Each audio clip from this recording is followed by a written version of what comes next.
In a small village by the mountains, there lived a farmer named Kenji. Kenji was known for being wise, but he had not always been at peace. When he was younger, he was always focused on achieving big things. Whether it was growing the best crops or building the strongest barn, he would focus on the end result. He believed that happiness came only when he reached his goals. One day, while walking by the river, Kenji met an old Zen master named Taro. The master was sitting calmly under a tree with his eyes closed and a gentle smile on his face. Kenji, curious about how peaceful the old man seemed, sat down next to him. "Master Taro," Kenji said, "I've spent my whole life trying to achieve success. But no matter what I do, I don't feel truly happy. What am I doing wrong?" Taro opened his eyes and looked at Kenji with kindness. "You are like a bamboo tree," he said softly.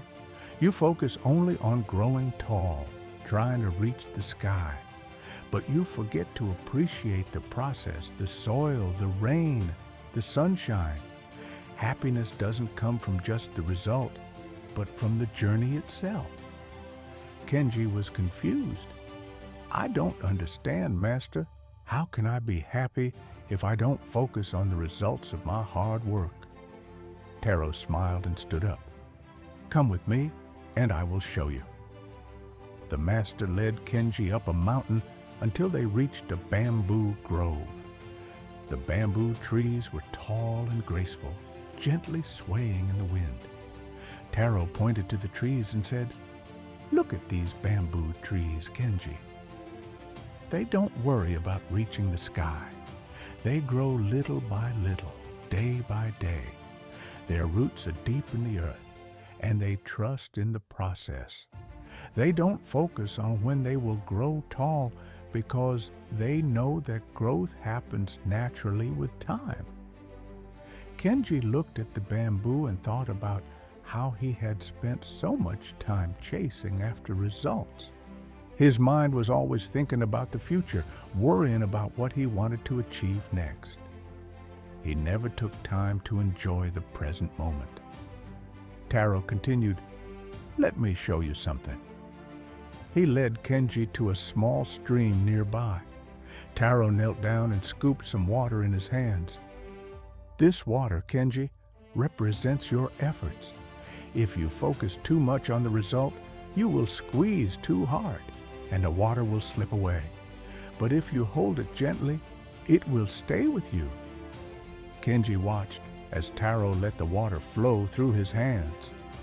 The master didn't hurry or try to collect as much water as possible. He just enjoyed the process of scooping and feeling the water in his hands.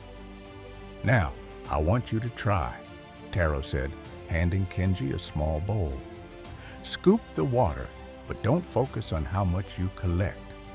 Just focus on the feeling of the water and the act of scooping." Kenji hesitated at first, unsure of how to let go of his usual thinking. But as he crouched by the stream and cupped his hands, something changed inside him. He stopped worrying about how much water he could gather and focused on the coolness of the stream, the sound of the flowing water, and the feeling of it in his hands. As he relaxed and enjoyed the moment, Kenji noticed that it became easier to scoop the water. His mind, once filled with worries, became calm. He wasn't thinking about the future or the results. He was simply present with the water. Taro placed a gentle hand on Kenji's shoulder. "Do you understand now, Kenji?" he asked. "When you focus on the process, not the result, you can be at peace. You stop carrying the weight of worry. You can simply enjoy the journey." Kenji stood up, feeling lighter and calmer. "I see now, Master. I've spent so much time focusing on the end goal that I've forgotten to enjoy the process. I understand that true peace comes from being present and trusting the journey." From that day on, Kenji approached his farm and his life differently. He stopped worrying about the size of his crops or how much wealth he could gain. Instead, he focused on the small tasks each day, doing them with care and patience. He trusted that the results would come in their own time, and in doing so, he found the peace he had been searching for all along.